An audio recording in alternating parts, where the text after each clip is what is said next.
반갑습니다. 2월 15일 수요일 큐티 스케치 시간입니다. 오늘 본문은 사무엘상 13장 13절부터 23절까지의 말씀입니다. 오늘 본문은 이렇게 시작합니다. 사무엘이 사울에게 이르되 왕이 망령되이 행하였도다. 왕이 하나님 여호와께서 왕에게 내리신 명령을 지키지 아니하였도다. 그리하였더라면 여호와께서 이스라엘 위에 왕의 나라를 영원히 세우셨을 것이거늘 지금은 왕의 나라가 길지 못할 것이라.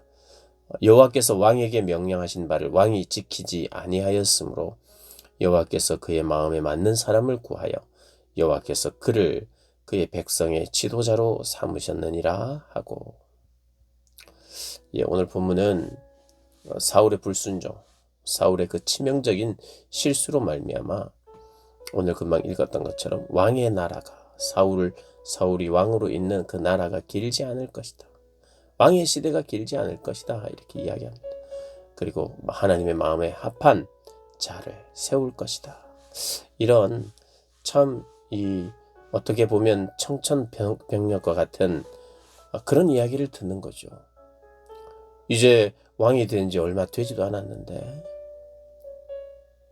이제 2년째인데 너무 안타까운 일이 발생한 거죠. 왜 이 사울이 그렇게 했습니까? 어제도 우리가 본문을 통해서 살펴봤지만 분명히 위기였어요.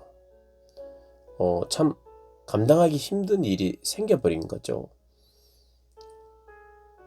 나의 백성들, 나의 군사들, 이미 승리의 경험이 있었던, 전쟁에서 승리했던 경험, 그래서 그들에 의해서 추대를 받고 그를 반대했던 사람이 생기지 않을 정도로, 예전에는 반대했지만 이 사람은 장군이다, 이 사람은 왕감이다, 이렇게 인정을 받았잖아요.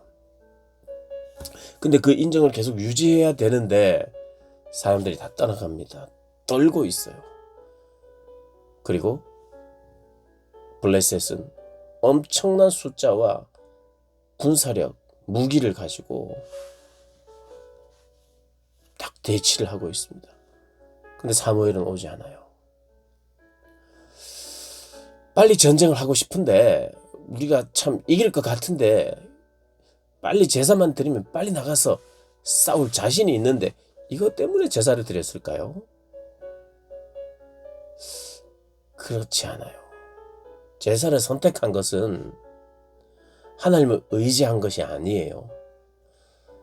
사울이 선택한 것은 사실은 이 떨고 있는 사람들의 사기를 한번 잡기 위해서, 그들이 싸울 수 있는 사람이 되게 하기 위해서, 그리고 자기를 추종하게 만들기 위해서 제사를 선택한 거예요. 그래서 제사를 지내고 우리가 두려움에 떨지 않고 나를 따르라 하려고 했던, 그러니까 자기를 떠나고 있는, 그리고 두려워서 신뢰하고 사울을 떠받들던 사람들이 떠나가자 그것을 다시 담기 위하여 빨리 제사를 선택하고 그렇게 나섰던 것을 볼 수 있어요. 그러니까 사울의 관심은 백성들의 사기를 높이기 위한 것이었어요. 사람이었어요. 사람. 이 사람들의 사기를 내가 북돋워 줘야 되겠다. 그게 틀린 건 아닌데, 그것이 하나님을 바라보며 하나님을 의지하고 하나님께 순종하는 것과 사람의 사기를 세우는 것, 이 둘 중에 그는 사람들의 사기를 불러일으키고 사람을 세우는 것, 거기에 그의 관심과 초점이 있었어요. 그러나 실제로는 그 사람 자체를 세우기 위함이 아니라 그 사람이 나를 따르게 하기 위한, 이게 자기를 위한 거예요. 어떻게 보면 자기를 선택한 거예요. 하나님을 의지하고 하나님을 사랑하고 하나님의 섬김을 선택한 것이 아니라 자기를 선택한 거라고 볼 수도 있어요. 이게 사실은 우리 모든 죄의 근원입니다. 자기에게 초점을 맞추고 자기를 자기 사랑. 그래서 자기를 사랑하지 않는 사람들, 예전엔 사랑했는데 사랑하지 않는다고 느끼고 따르지 않는다고 느끼면 견딜 수 없는 그런 불완전한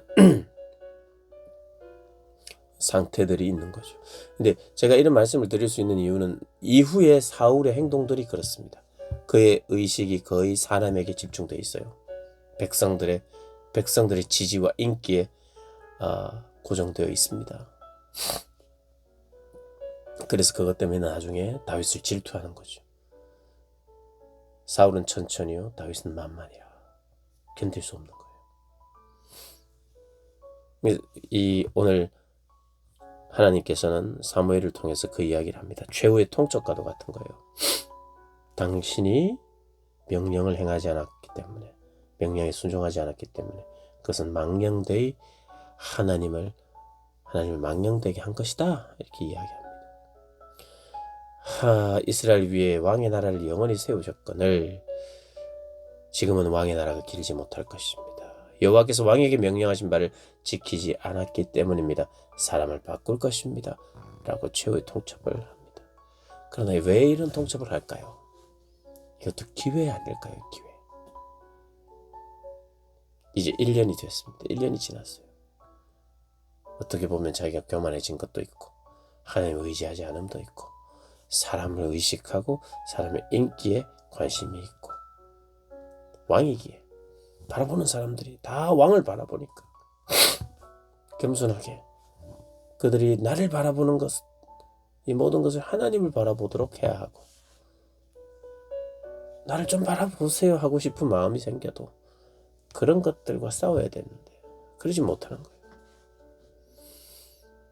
하나님 사실은 기회를 준 거예요. 가룟 유다도 마찬가지죠. 가룟 유다에게 예수님께서 네가 하던 일을 계속하라. 그럼 이게 무슨 말이에요?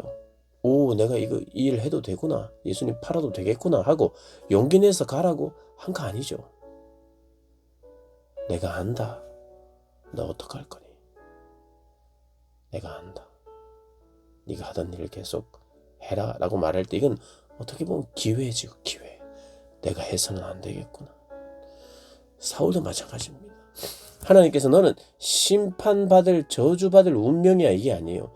불순종했기 때문에 저주받을 것이다. 불순종했기 때문에 심판받을 것이다 라고 말하면 그 말 앞에 꿇어 엎드리고 겸허하게 자기를 인정하고 그리고 돌이켰다면 회복이 가능합니다.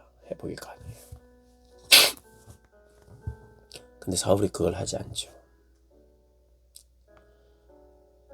그의 관심이 철저히 하나님 앞에서 자기를 돌아보는 회개의 모습이 아니기 때문에 그래요. 그리고 이제 나중에 이제 사무엘이 이제 막 시작한 1년밖에 지나지 않는 어떻게 보면 이제 본문 속에서 우리가 유추할 수 있는 것은 이제 왕이 바뀔 것이다라고 말을 하는데 우리가 보면 사울이 40년을 통치합니다. 40년. 거의 한 38년 정도, 39년 정도는 그냥 왕이었을 뿐이에요. 왕으로서는 그렇게 살았어요. 그게 아무 의미가 없습니다. 왕으로 오랜 기간 동안 40년을 왕으로 있는데 1년 정도 하나님의 마음을 기쁘게 하고 39년은 의미 없는 일, 그리고 오히려 하나님의 마음을 더 아프게 하는 일만 하는 거죠. 그러니까 사람이 얼마나 왕의 기간이 많았느냐가 중요한 것이 아니죠. 사람이 얼마나 오래 살았느냐가 중요한 게 아니죠. 오래 살면 그게 복인가? 물론 장수 자체가 복입니다만은 오래 살아서 더 많은 죄를 짓는다는 건 불행이죠. 참 사울의 그런 길은 참 아쉽게도 하나님께 순종하고 하나님께 겸손히 엎드리고 하나님을 인정하는 것을 선택하지 않고 사람을 세우려고 했고 사람에게 묶여있고 사람의 인기에 묶여있고 그것은 곧 나에 대한 이기심의 발동으로 시작된 것. 그러면 그 사람은 어떻게 사느냐? 계속해서 그렇게 쳇바퀴 도는 삶을 살 수밖에 없죠. 분명한 하나님 나라의 가치를 가지지 않는 한 그가 살아갔던 삶의 방식으로 남은 생애를 살게 되는 겁니다. 사울이 그렇게 살았어요. 그런 나머지 왕으로서의 시간들을 보냈습니다. 얼마나 오래 살았는가 중요하지 않습니다. 하루를 살아도 1년을 살아도 정말 하나님께 순종하면서 겸손히 자기를 인정하면서 사는 것, 그것이 정말 복되고 귀한 것이라는 걸 우리 잊지 않고 그러한 삶의 자리에 저희들이 늘 있기를 기도하며 소망합니다.